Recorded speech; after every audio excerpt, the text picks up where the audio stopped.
Wassalatu wassalamu ala asyrafil anbiya'i wal mursalin Muhammadin wa ala alihi wa ashabi ajma'in amma ba'd.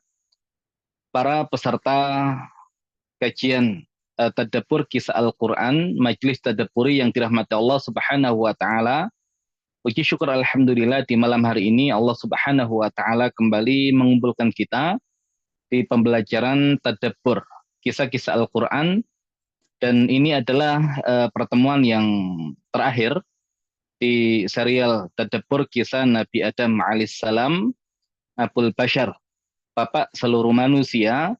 Maka semoga apa yang kita kaji, termasuk apa yang kita kaji pada malam hari ini, menjadi ilmu yang bermanfaat, menjadi huda, ya, menjadi petunjuk bagi kita, sehingga kita bisa mengambil setiap pelajaran dari kisah manusia pertama Nabi Adam alaihissalam, sehingga kebaikan-kebaikan yang bisa kita ambil yang menjadi pelajaran, menjadi satu kebaikan yang bisa kita maksimalkan.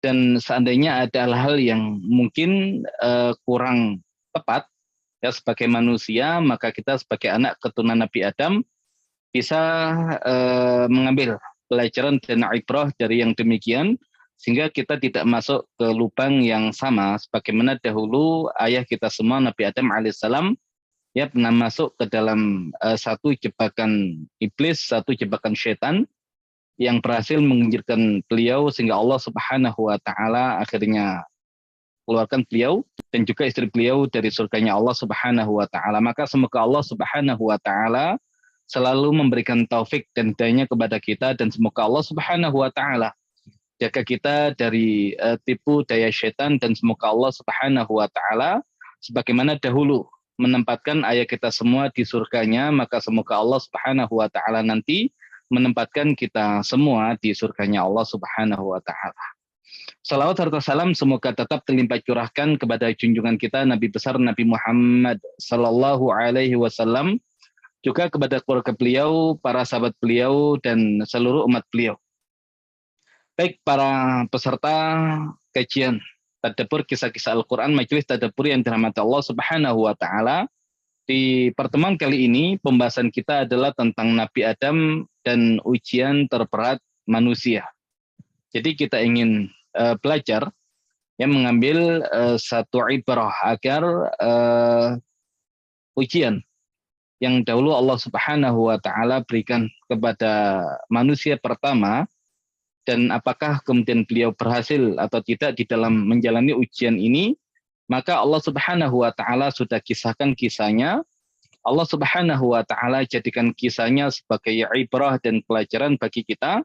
Maka tinggal pilihan kita, apakah kita termasuk orang-orang yang bisa mengambil pelajaran dari yang demikian, atau justru orang-orang yang justru tidak bisa mengambil pelajaran dari apa-apa yang sudah Allah Subhanahu wa taala sampaikan kisah dan pelajarannya di dalam Al-Qur'an. Di pembahasan awal Nabi Adam di dalam surga, ya, karena membahas Nabi Adam alaihissalam ya tidak bisa lepas ya dari pembahasan tentang surga, walaupun Allah Subhanahu wa taala sejak awal menciptakan Nabi Adam alaihissalam untuk menjadi khalifah di muka bumi. Dan yang demikian sebagaimana firman Allah Subhanahu wa taala, wa idz qala rabbuka lil malaikati inni ja'ilun fil ardi khalifah. Dan ingatlah ketika Rabbmu Muhammad berkata kepada para malaikat, sesungguhnya aku akan menjadikan di muka bumi seorang khalifah. Dan kita tahu yang dimaksud oleh Allah Subhanahu wa taala dengan khalifah adalah Nabi Adam alaihissalam selaku manusia pertama yang nanti diikuti dan dilanjutkan oleh anak keturunan beliau ya hingga hari ini. Nah, namun ternyata Allah Subhanahu wa taala ketika menciptakan Nabi Adam alaihissalam untuk pertama kalinya tidak langsung menempatkan Nabi Adam alaihissalam di dalam atau di muka bumi ini.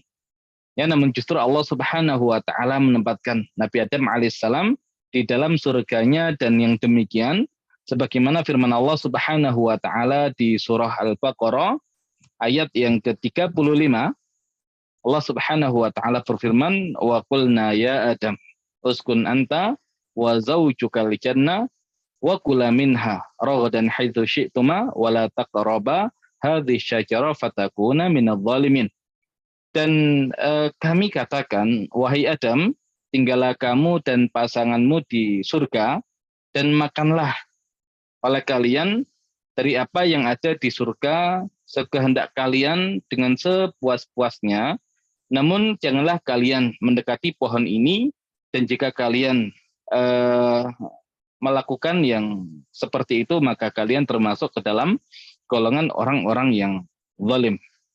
Jadi Allah Subhanahu wa taala ketika menciptakan Nabi Adam alaihissalam ternyata menempatkan Nabi Adam alaihissalam di dalam surganya, seolah Allah Subhanahu wa taala ingin menyampaikan kepada kita semua bahwasanya kita ini bukan makhluk dunia. Ya, kita ini adalah makhluk surga yang dahulu ayah kita semua Nabi Adam alaihissalam ditempatkan di surga menjadi kampung halaman pertama. Ya, maka kita tahu keberadaan kita di muka bumi ini tidak untuk selama-lamanya. Ya, kita di sini untuk beribadah kepada Allah.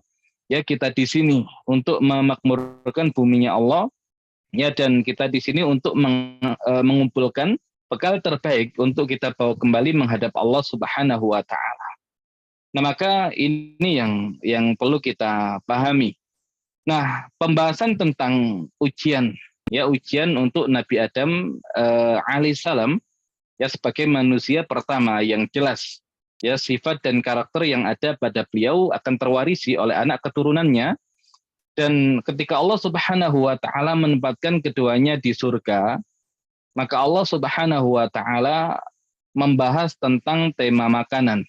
Ya, di saat nikmat surga itu sangat banyak sekali. Ya, namun Allah Subhanahu wa taala munculkan pembahasan tentang nikmat makanan. Ya, maka jelas ada korelasi yang sangat kuat ya antara kisah Nabi Adam alaihissalam dan ujian untuk Nabi Adam alaihissalam selaku manusia pertama dengan pembahasan tentang makanan. Nah, kita tahu ya kisah Nabi Adam alaihissalam di saat Allah Subhanahu wa taala izinkan Nabi Adam untuk makan apapun yang ada di surga dengan sepuas-puasnya sekehendak beliau. Allah hanya melarang, ya Allah hanya melarang satu jenis, ya atau bukan bahkan satu jenis, tapi satu batang pohon yang dari pohon ini Nabi Adam alaihissalam itu dilarang. Ya, dilarang untuk mendekati pohon tersebut, ya terlebih mengambil buah dari pohon tersebut dan memakannya. Ya, karena kata wala taqraba hadhihi syajarah, dan janganlah kamu mendekati pohon ini. Nah, kata syajarah, ya syajarah ketika taknya dihilangkan menjadi asyajar. Ya asyajar, maka maksudnya adalah satu jenis pohon. Ya, satu jenis pohon bisa jadi sangat banyak sekali, walaupun jenisnya satu. Tapi kalau asyajarah adalah satu batang pohon. Ya, hanya satu batang saja yang Allah Subhanahu wa taala larang. Ya, terlebih Allah tambahkan hadhihi asyajarah. Pohon ini. Ya, jadi sudah sangat spesifik pohon yang dimaksud oleh Allah Subhanahu wa taala. Namun yang perlu kita pahami, manusia itu punya rasa penasaran yang sangat tinggi. Dan semua yang menjadi penasarannya itu, ya manusia ingin untuk mensegerakan dan menghilangkan rasa penasarannya. Ya, menghilangkan rasa penasarannya. Ya, maka dahulu kita menerangkan di pembahasan tentang karakter dasar manusia. Khuliqal insanu min ajal. Manusia itu diciptakan dengan sifat terburu-buru, ya dengan sifat tergesa-gesa. Ya, Allah Subhanahu wa taala memberikan aturan-aturan. Namun kita meyakini setiap aturan yang diberikan oleh Allah Subhanahu wa taala ya adalah kebaikan untuk kita manusia. Nah, hanya tadi yang perlu kita pahami, ya manusia dengan beberapa hal yang Allah berikan sebagai penunjang untuk menjadi khalifah di muka bumi. Allah berikan akal, Allah berikan fitrah, Allah berikan syahwat. Nah, sehingga ada dorongan yang sangat kuat ya untuk semakin penasaran dan ingin menyegerakan apa-apa yang menjadi rasa penasarannya. Nah, maka dunia banyak hal yang kemudian Allah Subhanahu wa taala larang. Dan kenapa Allah Subhanahu wa taala ya melarang beberapa hal di dunia ini, dan justru dengan larangan itu sebetulnya ujungnya adalah kenikmatan. Ya, ujungnya adalah kenikmatan. Ya, bahkan hidup serba boleh. Ya, apapun boleh dilakukan. Belum tentu ujungnya adalah kebahagiaan. Ya, belum tentu ujungnya adalah kenikmatan. Ya, hari ini ya kita dapati orang-orang di luar Islam yang mereka mengadopsi gaya hidup ya serba boleh, apapun boleh. Nah, ketika manusia melanggar hal yang demikian itu, ya maka seandainya yang demikian itu menghadirkan kenikmatan, maka yang ada adalah kenikmatan sesaat. Ya, karena lagi-lagi apa yang ada di dunia ini sentuhannya adalah sentuhan fisik. Ya, dan fisik manusia tercipta dari tanah, yang tanah itu diambil ya dari muka bumi ini, maka kalau manusia meninggal maka jelas fisiknya akan tertinggal di dunia ini, dan fisiknya pun akan dikuburkan kembali ke tanah, karena dari tanah lah ya dia berasal. Nah, sehingga kalau sentuhannya adalah fisik, maka sifatnya adalah sementara. Dan kalau yang sementara ini diperturutkan bahkan sampai di level puncak ya kenikmatan, yang ada seolah-olah dia tidak ada keinginan untuk hidup lagi. Kenapa? Karena semua kenikmatan sudah dia nikmati. Ya, sehingga hidupnya setelah itu ya terasa hambar, tidak menyenangkan. Ya, karena semua hal-hal yang bisa dilakukan semua dilakukan. Ya, tapi di beberapa hal Allah Subhanahu wa taala larang ya agar manusia itu semakin termotivasi ya untuk bisa merasakan yang demikian di surganya Allah Subhanahu wa taala. Ya, walaupun lagi-lagi kenikmatan dunia berbeda dengan apa yang ada di surga. Ya, contohnya Allah Subhanahu wa taala larang ya kita di dunia ini untuk minum khamr. Ya, untuk minum khamr. Dan lihat ya mereka orang-orang yang tidak beragama Islam yang memperturutkan semua keinginannya, ya termasuk mengkonsumsi khamr sebagai ya upaya untuk mendapatkan kenikmatan duniawi, ya namun di dalam hati ditegaskan ya beberapa hal yang kemudian itu dilarang untuk kita, namun nanti di surga ya Allah Subhanahu wa taala akan ya berikan untuk kita ya lahum fid dunya walana fil akhirah, bagi mereka di dunia, namun yang demikian adalah bagi kita di surga, ya di akhirat. Khamr dunia jelas berbeda dengan khamr akhirat. Nah, mereka yang memperturutkan keinginannya dengan mengkonsumsi khamr yang ada di dunia, ya maka ada potensi dia tidak mendapatkan kenikmatan khamr ya di surganya Allah Subhanahu wa taala. Ya, karena dia sudah mensegerakan apa-apa yang belum halal baginya. Kemudian ada pembahasan tentang kain sutra, kain yang sangat lembut.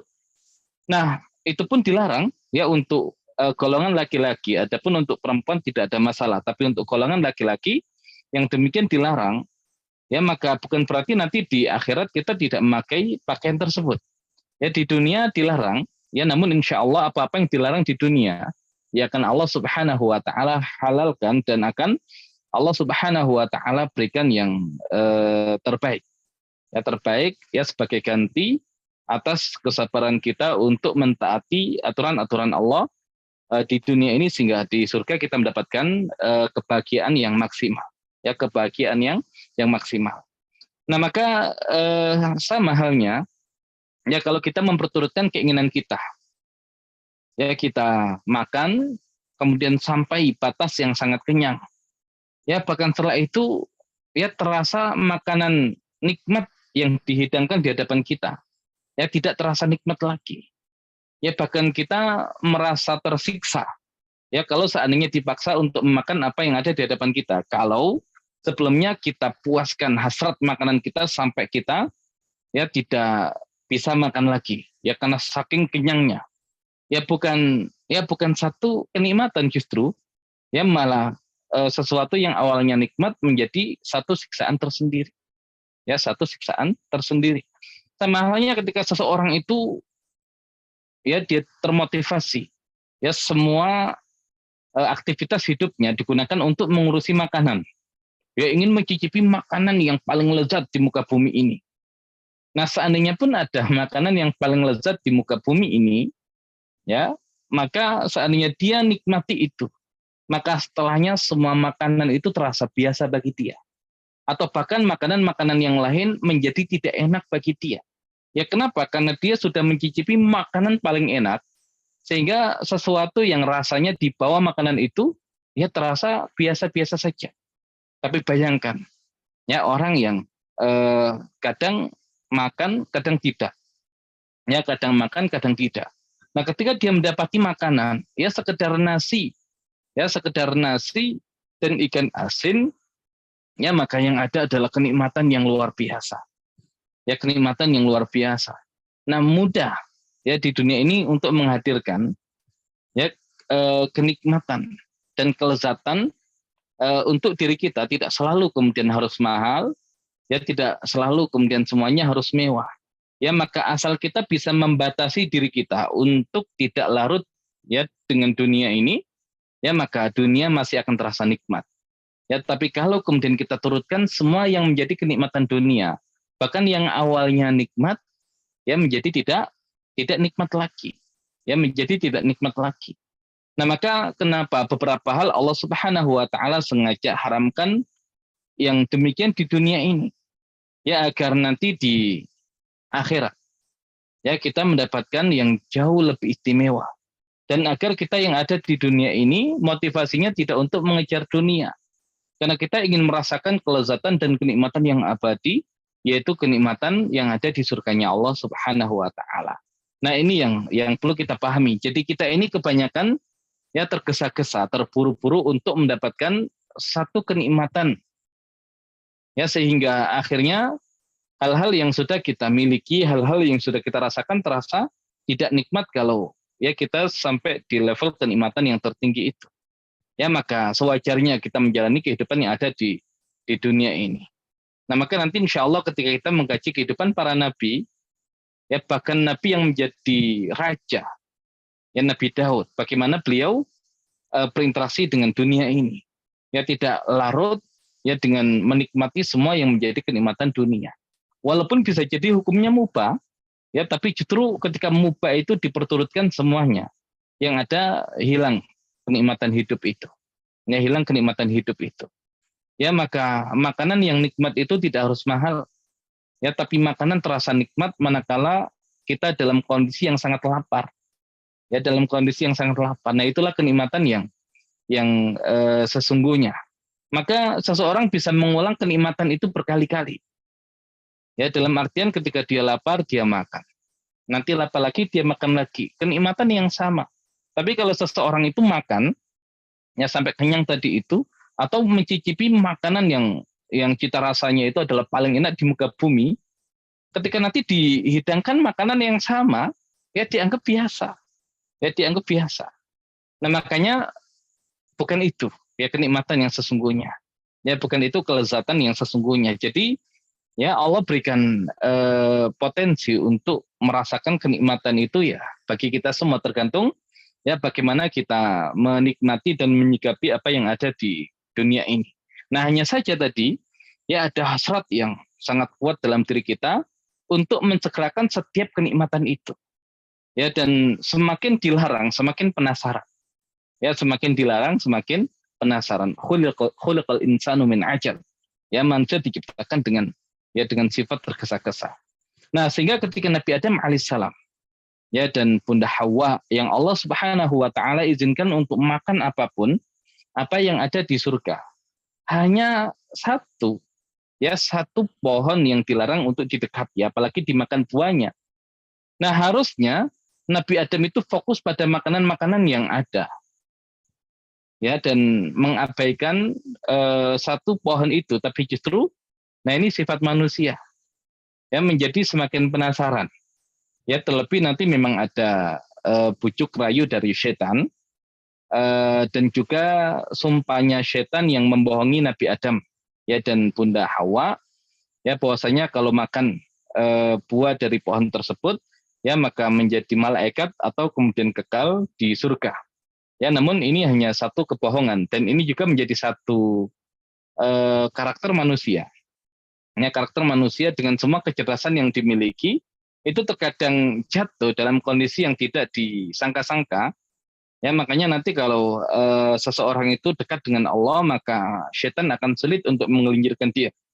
Ya, namun kalau seseorang itu tidak dekat dengan Allah yang ada dia mudah tergelincir, dia mudah lalai, dia mudah lupa.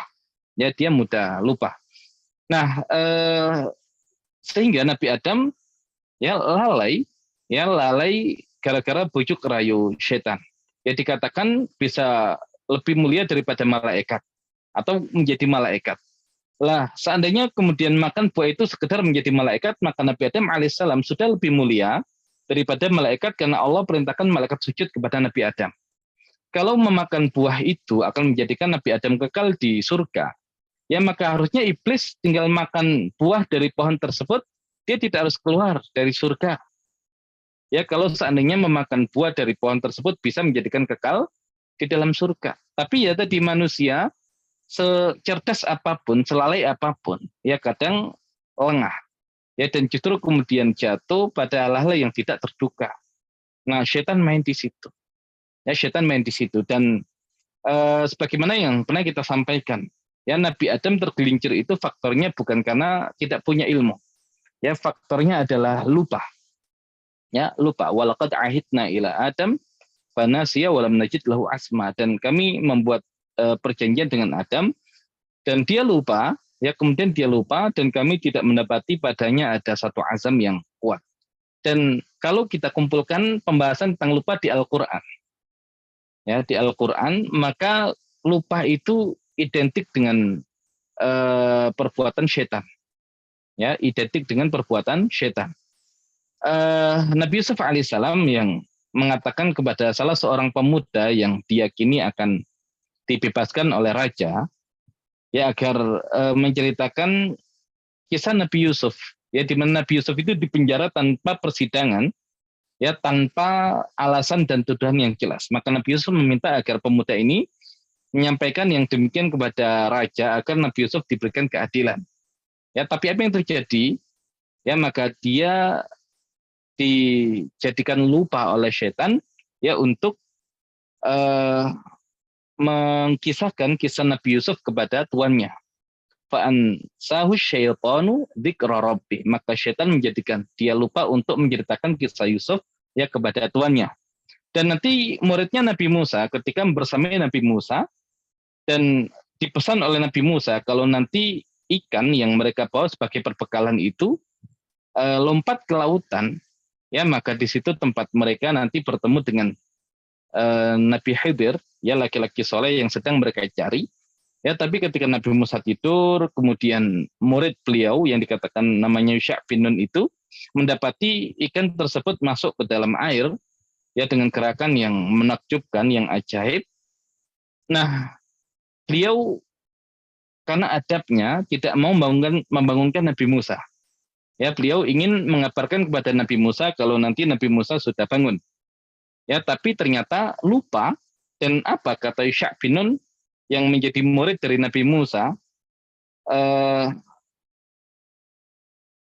dan tidaklah aku lupa, ya kecuali gara-gara setan. Ya, wa ma ansahu illa asyaiton an adzkurah. Ya, dan tidaklah aku lupa kecuali yang demikian gara-gara setan, ya sehingga aku tidak menyebutkannya. Ya, tidak mengingatkan yang demikian kepada Nabi Musa. Ya, jadi setan itu ya sangat erat kaitannya dengan menjadikan manusia lupa. Ya, menjadikan manusia lupa. Jadi lupa, lengah, lalai, nah ini pekerjaan setan. Dan itu ada pada diri kita untuk dijadikan lupa oleh setan. Maka ya kita harus selalu tersambung dengan Allah kalau memang tidak ingin ya setan itu bisa menggelincirkan kita dan menjadikan kita lalai dan lengah. Namun itu sifat dasar manusia memang. Baik. Nah, sehingga ketika Nabi Adam alaihissalam, ya Nabi Adam alaihissalam dan Bunda Hawa memakan buah dari pohon yang Allah larang, ya walaupun dulu sudah kita terangkan ya. Jadi yang digoda oleh setan adalah Nabi Adam, dan yang makan duluan adalah Nabi Adam, dan Hawa dikatakan khianat karena memang tidak mengingatkan suaminya karena merasa ya istri harus taat kepada suami. Bahkan kalau suaminya bermaksiat, ya sebagai bentuk ketaatan harus diikuti. Nah ini khianatnya Hawa. Ya khianatnya Hawa yang dulu sudah kita bahas. Namun ala kulli hal, keduanya memakan dari buah pohon yang Allah Subhanahu wa taala larang untuk didekati. Nah, sehingga akhirnya keduanya dikeluarkan dari surga, ya dikeluarkan dari surga, qulna habitu minha jami'ah. Ya keluarlah kalian semua dari surga, dan akhirnya Nabi Adam dan Hawa tinggal di dunia ini. Iblis pun juga demikian. Ya, iblis pun juga demikian. Jadi ujian pertama untuk manusia ya adalah berkaitan dengan tema makanan. Ya berkaitan dengan tema makanan. Makanan ini sesuatu yang menjadi kebutuhan kita, namun dia adalah ujian. Ya ujian bagi kita. Kemudian Nabi Adam alaihissalam dikeluarkan dari surga. Ulama berbeda pendapat. Nabi Adam ini tinggalnya di surga yang ada di langit, ya, atau di surga yang ada di dunia. Ya karena jannah itu secara bahasa artinya taman. Ya, secara bahasa artinya adalah taman. Ya, makanya ada kisah sahibul jannatain, pemilik dua kebun atau taman. Nah, taman yang seperti apa yang disebut dengan jannah?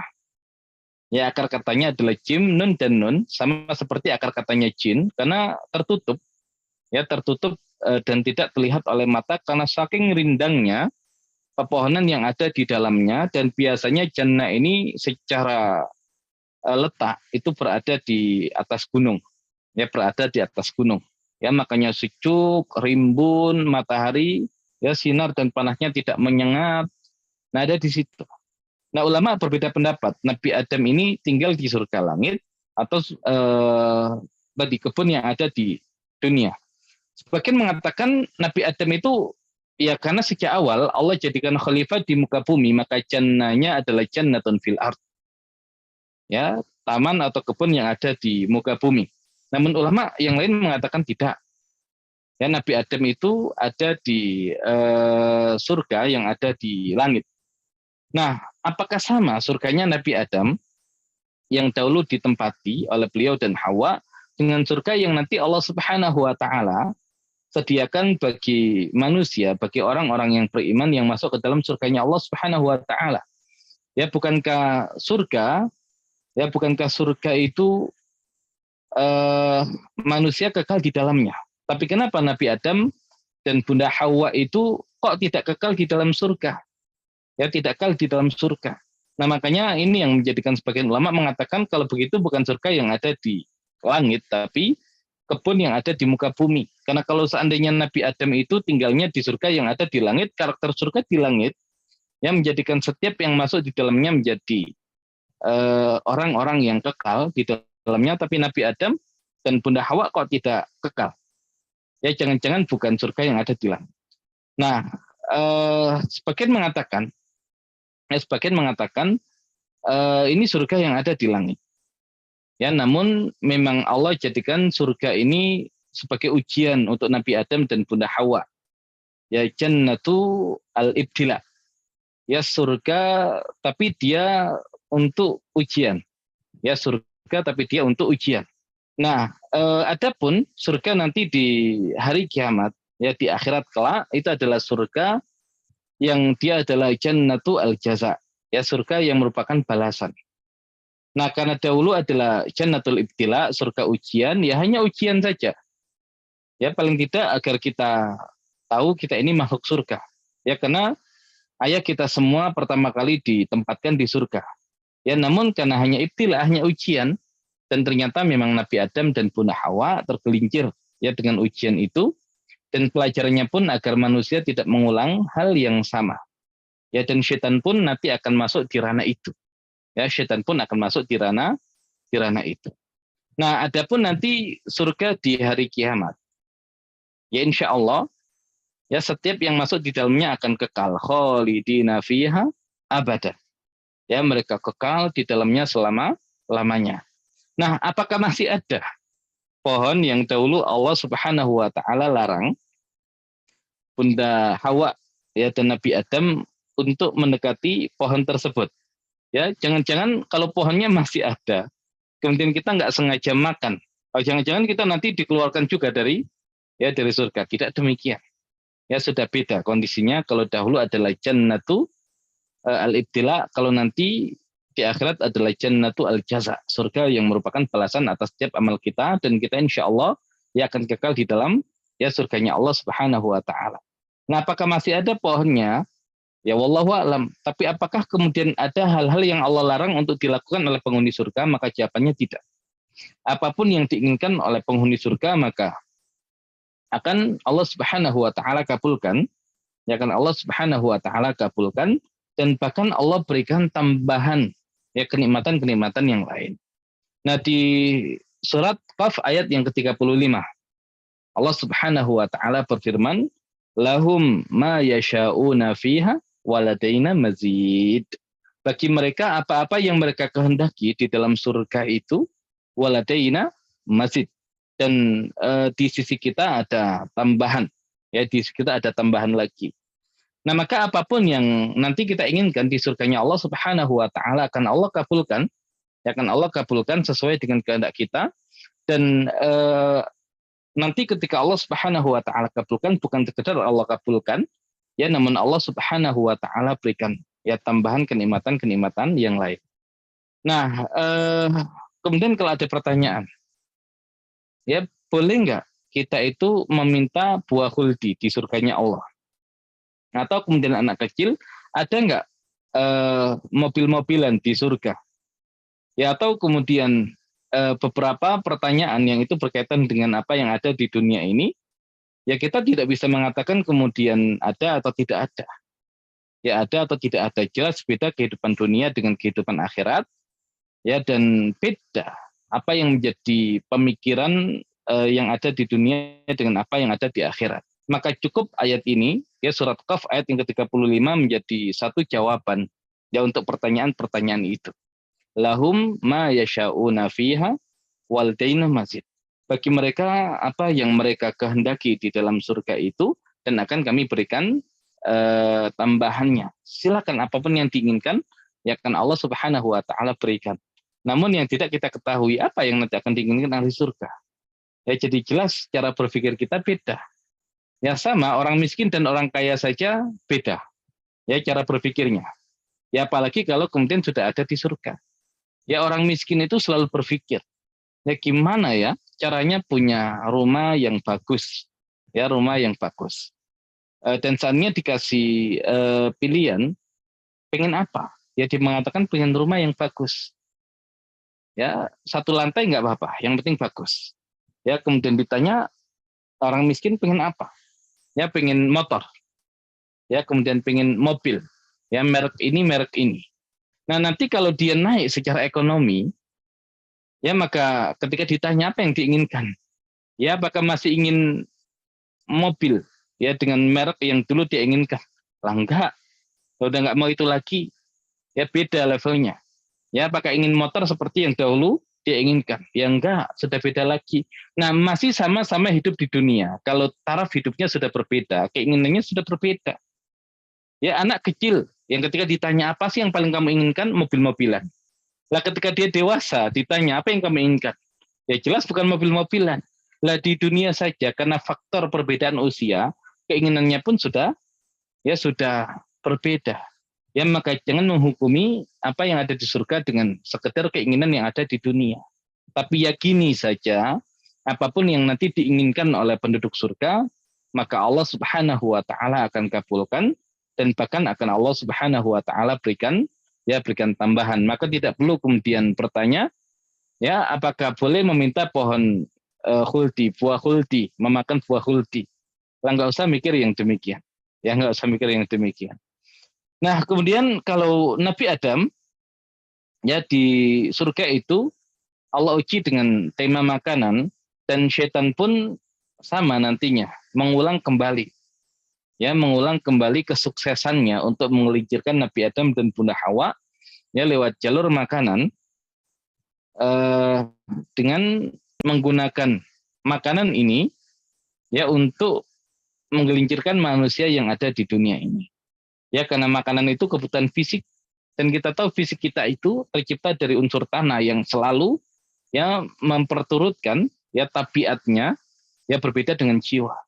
Ya berbeda dengan jiwa. Namun inilah yang dimanfaatkan oleh iblis dan juga setan yang merupakan anak keturunannya. Nah di Al-Baqarah ayat 168. Ya Yuhannas, kulu mimma fil ardi halalan tayyiban wala tattabi'u khutuwati syaitan innahu lakum adu mubin. Wahai manusia, makanlah dari apa yang ada di muka bumi yang halal, yang thayyib, dan jangan mengikuti langkah-langkah syaitan, sesungguhnya dia bagi kalian adalah musuh yang nyata. Ya, adalah musuh yang nyata. Nah, pertanyaannya, apa korelasi? Ya, korelasi perintah Allah Subhanahu wa taala untuk makan yang halal yang thayyib dan larangan Allah Subhanahu wa taala, ya larangan Allah Subhanahu wa taala eh, untuk mengikuti langkah-langkah syaitan. Nah, berarti seolah ketika kita abai dalam urusan makanan kita, maka kita sudah ya mengikuti langkah-langkah syaitan. Ya pelan-pelan, ya bertahap. Ya, namun ketika kaitannya dengan makanan sudah wassalam. Ya, sudah wassalam. Kalau sudah kaitannya makanan sudah wassalam. Nah, kemudian dikatakan innama ya'murukum bisu'i wal fahsya. Ya sesungguhnya dia hanya memerintahkan kalian terhadap sesuatu yang buruk, yang jelek, yang jahat, dan juga al-fahsya, sesuatu yang keji. Wa antakulu 'alallahi ma la ta'lamun. Dan agar mengatakan atas Allah apa-apa yang tidak kalian ketahui.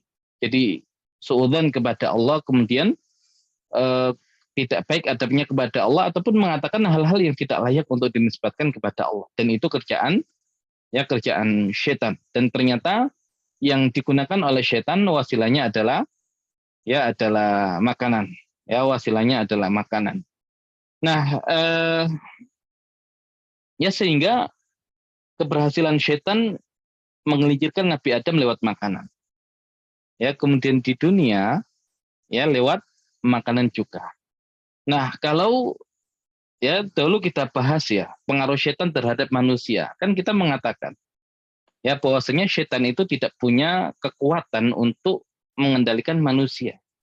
Ya makanya di surat Ibrahim di saat orang-orang yang pernah disesatkan oleh syaitan ya memprotes setan ya atas apa yang dilakukan, maka apa kata syaitan? Innallaha wa'adakum wa'adal haqq wa wa'adtukum fa akhlaftukum. Sesungguhnya Allah itu membuat janji untuk kalian dan janjinya Allah itu hak. Dan aku kata syaitan menjanjikan untuk kalian tapi aku mengingkari janjiku. Dan syaitan melanjutkan wa ma kana li 'alaikum min sultanin illa an ta'autukum fastajabtum li. Dan aku tidak punya sultan, tidak punya kekuatan ya atas kalian kecuali aku hanya bisa mengajak. Fastajabtum li, dan kalian sambut ajakanku. Ya kalian sambut seruanku. Ya maka kata syaitan fala talumuni walum anfusakum, maka jangan celah aku ya tapi celalah diri kalian. Nah, mengajak itu kalau levelnya sama, setingkat. Ya mengajak, dan syaitan hanya mengajak. Tapi di ayat ini digunakan ya murukum. Ya dia memerintahkan kalian. Dan perintah itu dari atas ke bawah. Seolah syaitan punya kekuatan dan power lebih. Ya, syaitan punya kekuatan dan power lebih. Nah, sehingga cara efektif syaitan itu ya tadi menggunakan makanan. Ya, kita tahu pertarungan antara jiwa dengan fisik ini kan begitu luar biasa. Apakah yang menang fisik ataukah jiwa? Ya, kalau jiwa yang menang akan menjadi an-nafas al-mutmainnah. Kalau jiwa dan fisik masih terus bertarung, kadang jiwa yang menang, kadang fisik yang menang, an-nafas al-lawwamah. Kalau kemudian jiwanya kalah oleh unsur fisiknya menjadi an-nafas al-ammarah bisu. Nah, makanya fisik kita itu sudah seperti itu kondisinya. Kalau diberi asupan, yang asupan ini justru bersumber dari yang haram, nah semakin menjadi-jadi dia. Ya, semakin menjadi-jadi dia. Nah, sehingga syaitan punya power lebih nantinya. Ya, maka kita tahu makanan yang dimakan itu kan menjadi daging. menjadi darah, menjadi daging. Dan Nabi mengatakan ayyumalahmin nabata min suhtin fannaru aula bihi. Setiap daging yang tumbuh dari sesuatu yang haram maka neraka adalah tempat yang layak. Jadi nggak masuk surga, masuk neraka. Lah yang di surga saja Allah keluarkan kok gara-gara yang haram, kok kita makan yang haram. Ya di dunia ini ya siap-siap ya masuknya ke neraka, tidak kembali ke kampung halaman tapi ya tersasar ke tempat yang lain yaitu neraka. Kita tidak mau itu. Nah, kemudian kalau jadi darah, ya kalau jadi darah, ya mengalir ke setiap tubuh kita, ya mengalir ke setiap tubuh kita. Nah, maka pusat dari darah itu kan nanti ada di jantung. Ya, dan dikatakan inna fil jasadi mudghah idza salahat salahal jasadu kullu wa idza fasadat fasadal jasadu kullu ala wahyal qalb. Ya, sesungguhnya di dalam tubuh itu ada segumpal daging. Jika baik, baik seluruh tubuhnya, dan jika rusak, rusak seluruh tubuhnya, dan itu adalah qalb, ya adalah jantung. Ya, seolah setan itu sudah ya menguasai fisik manusia, sehingga kalau fisik yang berkuasa, ya jiwanya kalah. Ya, jiwanya menjadi an-nafas al-ammarah bisu. Ya, an-nafas al-ammarah bisu. Nah, ini yang digunakan oleh setan. Maka hati-hati urusan makanan yang haram, ya hati-hati urusan makanan yang haram. Ya, karena setan manfaatkan yang demikian, efeknya panjang. Ya, efeknya panjang. Kalau sampai ada sesuatu yang haram yang masuk ke dalam ya tubuh kita ataupun keluarga, ya keluarga kita. Bayangkan ya, para penyihir. Ya, para penyihir di zaman Nabi Musa alaihissalam. Nah, kita tahu sihir itu salah satu dosa yang membinasakan. Ijtanibu as-saba' al-mubiqat, kata Nabi. Jauhilah dosa-dosa yang membinasakan. 7 dosa yang membinasakan, yang pertama itu adalah syirik, yang kedua sihir. Ya, karena pelaku sihir itu kufur. Nah, para penyihir ini ternyata ketika berhadapan dengan Nabi Musa, ya bisa Allah berikan hidayah dan akhirnya menjadi orang-orang yang beriman. Ya, dikatakan di waktu pagi ya mereka adalah orang-orang kafir, ya di waktu sore mereka sudah menjadi orang-orang yang beriman, ya menjadi orang-orang yang beriman. Luar biasa. Nah, para penyihir ini kan, ya para penyihir ini ketika sebelum menghadapi Nabi Musa itu kan deal-dealan ya dengan Firaun, ya deal-dealan dengan Firaun, dan kata Firaun menjanjikan kepada mereka kalau mereka bisa mengalahkan Nabi Musa akan punya kedudukan yang dekat dengan Firaun. Nah, berarti sebelumnya belum punya kedudukan yang dekat dengan Firaun, dan juga berarti sebelumnya belum mendapatkan ya gaji dari Firaun, ya gaji dari Firaun. Nah, minimal belum ada yang haram nih yang masuk ke dalam tubuh mereka. Nah, itu potensi untuk berimannya besar. Ya, tapi para malak, orang-orang yang ada di sekitar Firaun itu ya dia akan bersama Firaun. Ya, karena repot kalau kemudian ya sudah dapat keuntungan duniawi digaji, ya kemudian gajinya dari yang haram masuk ke perutnya, repot. Ya, maka hari ini kita dapati ada orang-orang yang dahulu itu ya orang-orang yang soleh, yang luar biasa, ya sangat jujur, sangat adil, yang menjunjung ya keadilan, ya tapi kalau kemudian sudah kemasukan ya dari gaji yang haram, ya lihat ya perbedaan sikap mereka hari ini. Ya lihat perbedaan sikap mereka hari ini. Bahkan dahulu yang mereka kritisi dibela habis-habisan hari ini. Nah, itu bahaya. Ya kalau harta haram itu sudah masuk. Ya, syaitan itu punya pengaruh luar biasa. Ya bahkan yang dikatakan ini ya di samping kemudian menguasai tentang tata negara, ya juga seorang santri, seorang kiai, ya tapi ya sama saja kalau tadi gaji yang bersumber dari yang haram masuk ya repot. Nah, makanya bersyukur ya para penyihir yang belum kemasukan sesuatu apapun dari Firaun, tapi orang-orang sekitar Firaun ya itu sudah ketularan Firaun.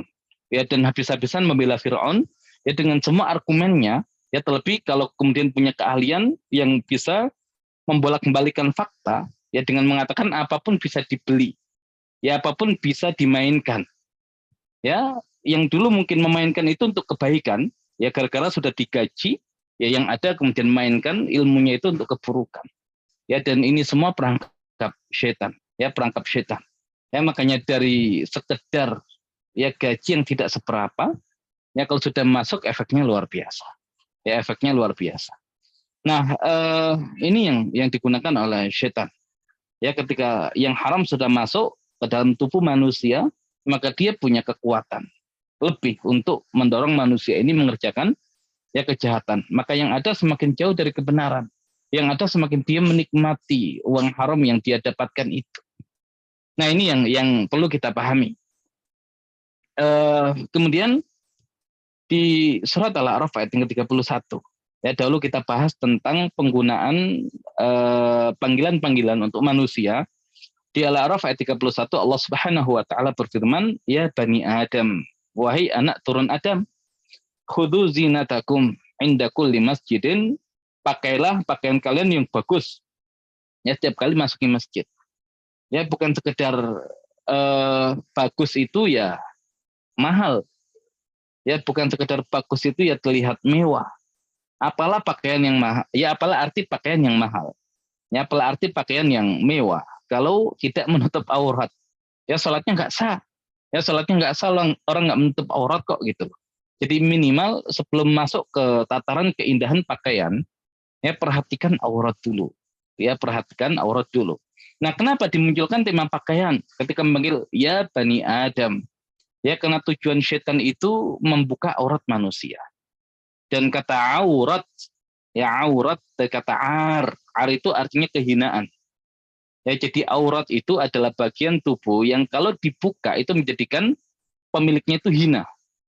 Ya bukan semakin mulia, bukan semakin dipuja, ya tapi yang ada semakin dihina. Makanya disebut aurah.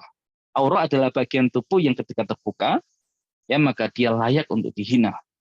Nah ini yang digunakan oleh setan untuk menghinakan manusia. Ya di tema pakaian. Dan pakaian itu nanti punya korelasi yang sangat erat dengan makanan. Ya karena Nabi Adam dan Bunda Hawa tersingkap auratnya kapan manakala memakan yang haram. Makanya pembahasan selanjutnya wa kulu washrabu wala tusrifu.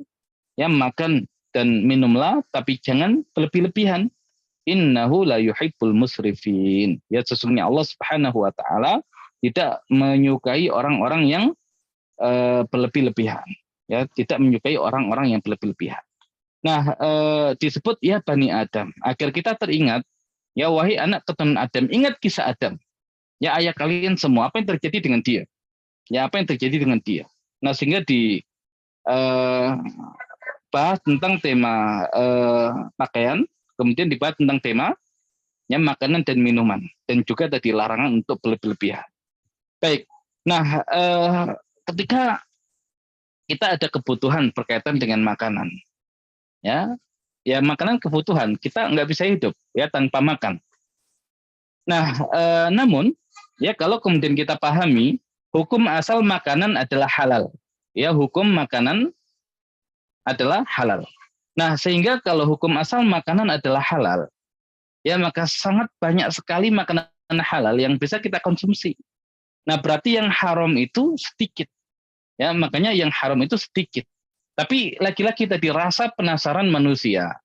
Ya, rasa penasaran manusia itu yang mendorong manusia justru malah mencari yang haram di saat yang halal itu sangat banyak. Ya, terlebih setan itu akan menjadikan yang haram itu terlihat indah, yang haram itu terlihat nikmat, padahal ya tidak juga. Ya Allah tahu yang terbaik. Ya Allah tahu yang terbaik. Di surat Al-Baqarah ayat yang ke-173, Allah Subhanahu wa taala berfirman, "Innama harrama 'alaikumul maitah waddam wa lahmal khinzir wa ma uhilla li ghairillahi bih." Atau wa ma uhilla bihi li ghairillah. Innama itu artinya hanya. Ya, sesungguhnya, tapi juga mengandung hanya. Nah, sehingga yang Allah Subhanahu wa taala haramkan dari semua jenis makanan hanya apa yang ada di surat Al-Baqarah ayat yang ke-173. Nah, hanya ini loh yang Allah Subhanahu wa taala haramkan, gak banyak. Apa sih yang Allah haramkan? Al-maitah, tangkai, wadam, ya dan darah, walahmal khinzir dan daging babi, wa ma uhilla bihi li ghairillah dan apa-apa yang disembelih untuk selain Allah. Nah, bagaimana kalau kemudian dalam kondisi darurat, kalau kita nggak makan kan kita mati nih. Ya, tapi yang ada adalah hal-hal yang diharamkan. Apakah tetap haram? Ya tidak. Ya, famanitturra, maka barang siapa yang terpaksa untuk memakan makanan-makanan itu untuk bertahan hidup, ya tidak ada masalah. Ya, dengan catatan ghaira baghin. Ya, dia tidak ada keinginan untuk makan yang haram itu. Jadi jangan kemudian, wah nggak ada makanan lagi. Ya, mumpung ada yang haram jadi halal nih. Lah dia kesempatan bisa makan yang haram.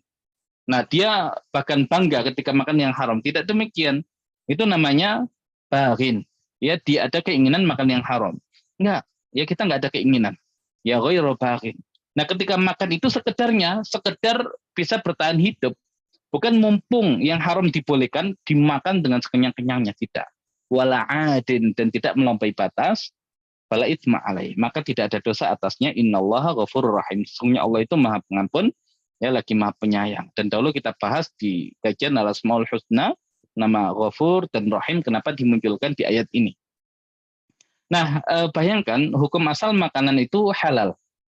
Ya, maka kalau kita mendapati makanan dan kita tidak tahu makanan ini haram, ya sudah berarti hukum asalnya adalah halal.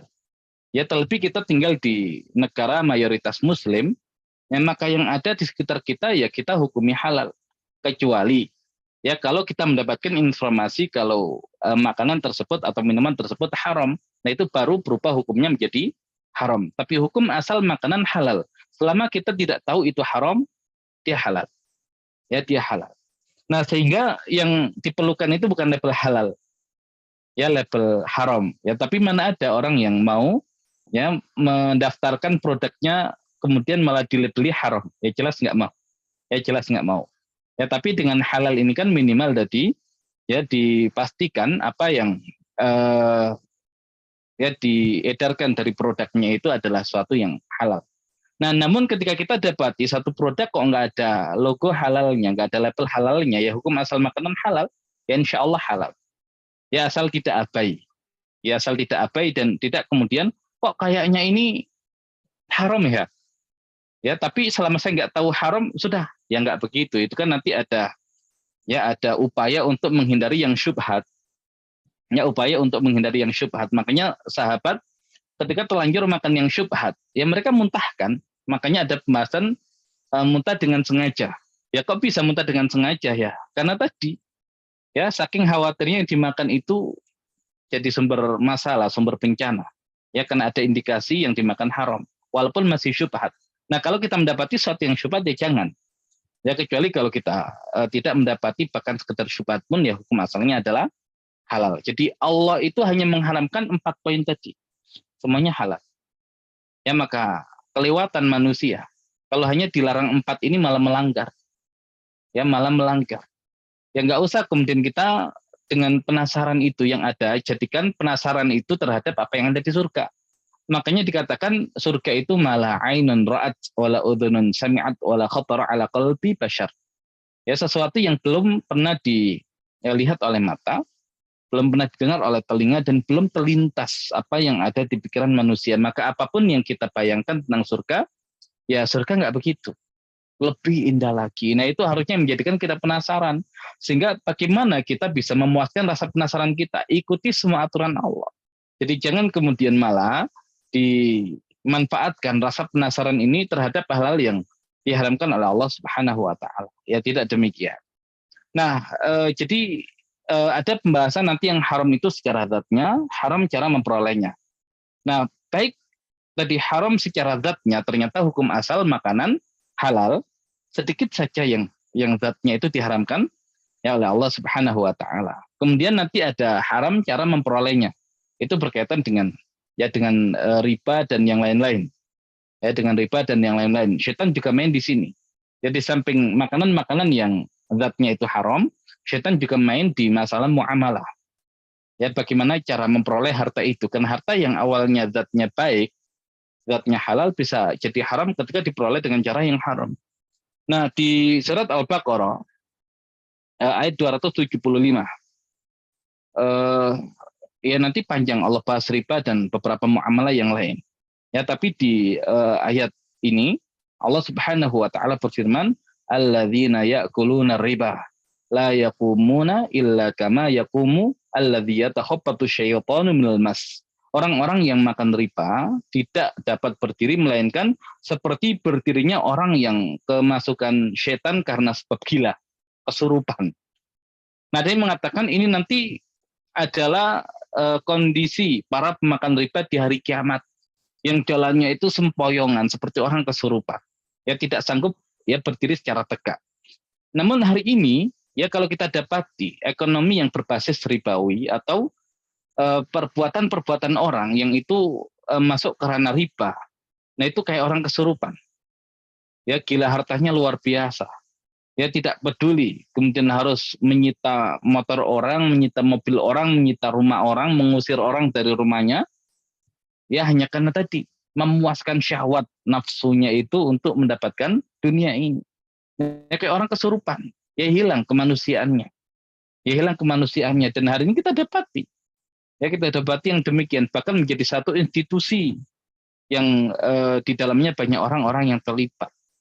Ya jadi bukan hanya kondisi pelakunya di akhirat, bahkan di dunia itu ya begitu hilang. Ya peri kemanusiaannya, yang ada adalah peri kesetanan ya dalam dirinya. Nah, kemudian dikatakan orang yang sudah sering makan riba itu logikanya dibalik. Dzalika bi annahum qalu innamal bai'u mithlu riba. Yang demikian karena mereka mengatakan sesungguhnya jual beli itu seperti riba. Nah, jual beli kan jelas halal. Ya harusnya mereka itu mengatakan innamar riba mithlu al-bai', itu masih mending. Riba itu kayak jual beli. Kalau jual beli halal berarti riba halal dong. Tapi innamal bai'u mithlu riba. Seolah-olah mereka menyamakan ya kebolehan jual beli yang sudah terang benderang itu dengan riba yang lebih terang benderang bolehnya. Nah, ini masalah di logika mereka, kebulak-balik logikanya. Nah, padahal wa halallahu al-bai'a wa harrama riba. Allah itu halalkan jual beli dan haramkan riba. Faman ja'ahu mau'izatun min rabbih fantaha falahu ma salaf. Ya, maka barang siapa yang mendapat peringatan ya dari Rabb-nya, lalu dia berhenti, maka apa yang telah diperolehnya dahulu menjadi miliknya, wa amruhu ilallah, dan urusannya kembali kepada Allah. Wa man 'ada fa ulaika ashabun nar hum fiha khalidun. Dan barang siapa yang mereka itu kembali ya bermuamalah dengan yang riba itu, ya maka mereka menjadi penghuni neraka, mereka kekal di dalamnya. Nah, nanti ada rincian, ya ada rincian. Orang yang berinteraksi dengan riba, ya tapi dia meyakini keharaman riba, maka dia tidak kafir. Ya dia tidak kafir. Ya tapi dia dosa, ya dosa besar ya. Bahkan termasuk menjadi satu di antara 7 dosa yang membinasakan. Dan tadi sesuatu yang haram kalau sudah masuk ke tubuh itu efeknya luar biasa. Ya bahkan doa yang menjadi intisar ibadah tidak diterima oleh Allah ya gara-gara yang haram, ya apalagi ibadah-ibadah yang lain. Kalau intisar ibadah saja nggak diterima oleh Allah, apalagi ibadah-ibadah yang lain. Nah, sehingga kalau orang tidak menghalalkan tapi mengerjakan, ya minimal dia nanti masuk neraka. Tapi kalau orang itu menghalalkan, walaupun bahkan tidak mengerjakan, dia akan kekal di neraka. Karena kafir hukumnya orang yang menghalalkan riba. Nah, tapi bagaimana ketika ada seseorang yang bekerja di tempat yang berinteraksi dengan hal-hal yang berkaitan dengan riba? Kalau ketika dia bekerja, dia tidak tahu hukumnya, dia mengira apa yang dia kerjakan itu boleh. Tapi ketika dia ngaji, dia dapati yang demikian itu nggak boleh, haram. Nah, padahal dari pekerjaannya itu dia bisa membeli rumah, ya dia bisa menyekolahkan anak, dia bisa membeli mobil, dia membeli aset yang sangat banyak. Nah, tapi kalau dahulu dia tidak tahu kalau yang demikian itu haram, ya maka falahu masalaf, baginya apa yang sudah lewat itu miliknya. Ya, maka setelahnya itu udah tinggalkan, hukumnya sudah beda. Tapi kalau seseorang itu tahu riba itu haram, tapi tetap bekerja di situ, maka apapun yang dia peroleh di tempat itu ya tidak halal bagi dia karena dia sudah tahu itu haram. Ya, maka kalau dia punya rumah, punya mobil, punya yang lain-lain, haram buat dia. Ya cara tobatnya gimana? Udah Ya, kalau nggak bisa dikembalikan ya gunakan untuk kepentingan sosial. Nah, itu bedanya orang yang tidak tahu dengan orang yang tahu. Tapi baik tidak tahu ataupun tahu, cara tobatnya sudah tidak mengulang yang demikian, ya demikian lagi. Ya, dan setan juga masuk di sini. Makanya permisalan orang yang berinteraksi dengan riba kok mirip setan ya karena ada pengaruh setan di situ. Ya, ada pengaruh setan di situ dan semua itu nanti ya solusinya adalah puasa. Ya, solusinya adalah puasa. eh, di Al-Baqarah ayat 183 Allah Subhanahu wa taala berfirman, "Ya ayyuhalladzina amanu kutiba alaikumusiyam kama kutiba alal ladzina min qablikum la'allakum tattaqun." Wahai orang-orang yang beriman, diwajibkan atas kalian berpuasa sebagaimana diwajibkan atas orang-orang yang sebelum kalian la'allakum tattaqun agar kalian menjadi orang-orang yang bertakwa. Nah, setiap nabi dan rasul akidahnya sama. Walaupun nanti syariat dan aturannya bisa beda antara satu dengan yang lain. Nah, di Al-Quran ada pembahasan sholat ya di syariat umat-umat sebelumnya. Berarti penting ini sholat ini ya karena tidak hanya ada di syariat kita tapi ada di syariat-syariat sebelumnya. Artinya menjadi kebutuhan manusia. Zakat juga demikian ya, zakat juga demikian ada di syariat-syariat sebelumnya. Nah, puasa juga ada. Berarti sangat penting puasa ini. Namun bedanya puasa ini dengan jelas Allah mengatakan kama kutiba alal ladzina min qablikum sebagaimana yang diwajibkan atas orang-orang sebelum kalian. Ya, redaksinya berbeda dengan penjelasan tentang salat dan zakat. Nah, berarti memang agar kita lebih perhatian lagi. Karena kalau sesuatu yang dia tidak terlalu penting biasanya, ya sesuatu yang tidak penting biasanya eh, ya Allah jadikan masing-masing syariat itu beda. Kadang ada, kadang tidak. Tapi sesuatu yang sangat penting menjadi kebutuhan manusia itu pasti ada. Ya, setiap syariat samawi pasti ada.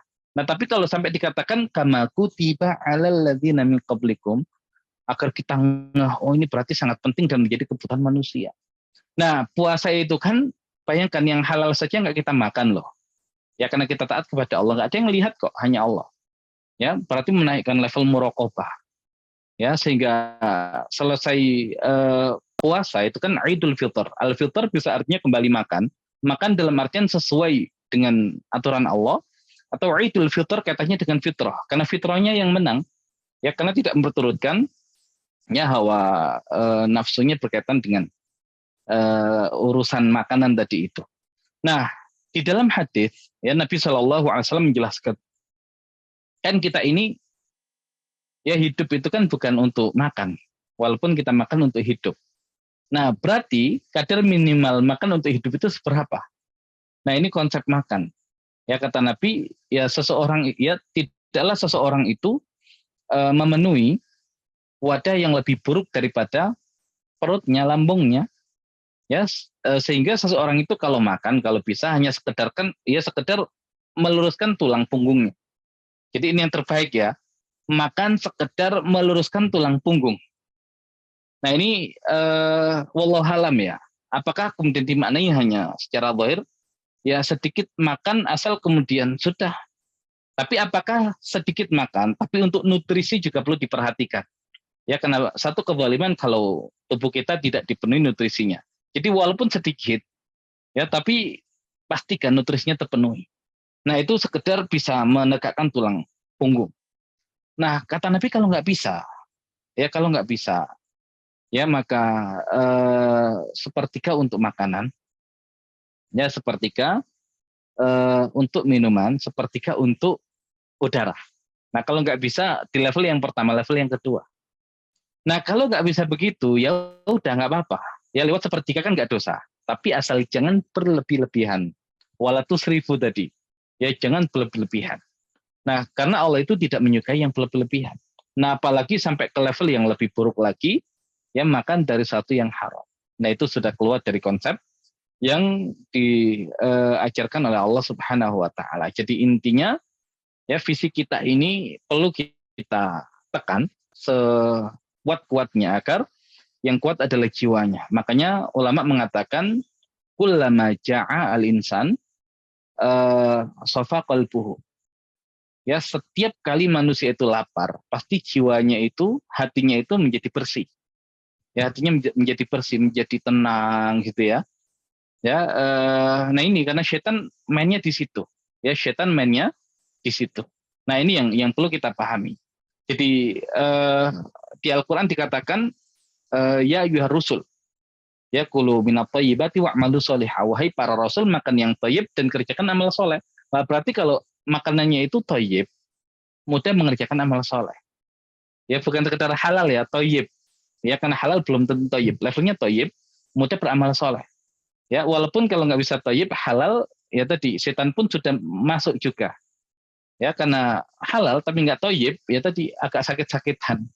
Ya ibadahnya nggak maksimal. Tapi kalau thayyib luar biasa. Tapi kalau sudah nggak thayyib, nggak halal, ya sudah wassalam. Ya setan masuk di situ. Ya artinya yang di surga saja dahulu dikeluarkan oleh Allah gara-gara makanan, maka hari ini di dunia ini ya kita diciptakan Allah untuk beribadah kepadanya, untuk mengumpulkan bekal amal ya kita bawa menghadap kepadanya. Nah kalau sudah sampai yang dimakan itu yang haram, wassalam. Ya karena setan punya pengaruh ya untuk memerintahkan kepada keburukan, juga ibadah-ibadah yang dilakukan. Ya kalau doa umuhul ibadah, doa intisar ibadah saja Allah tolak loh gara-gara yang haram, jangan-jangan ibadah yang lain juga Allah tolak. Dan kalau kemudian ibadah yang lain Allah tolak, kita kembali bawa apa?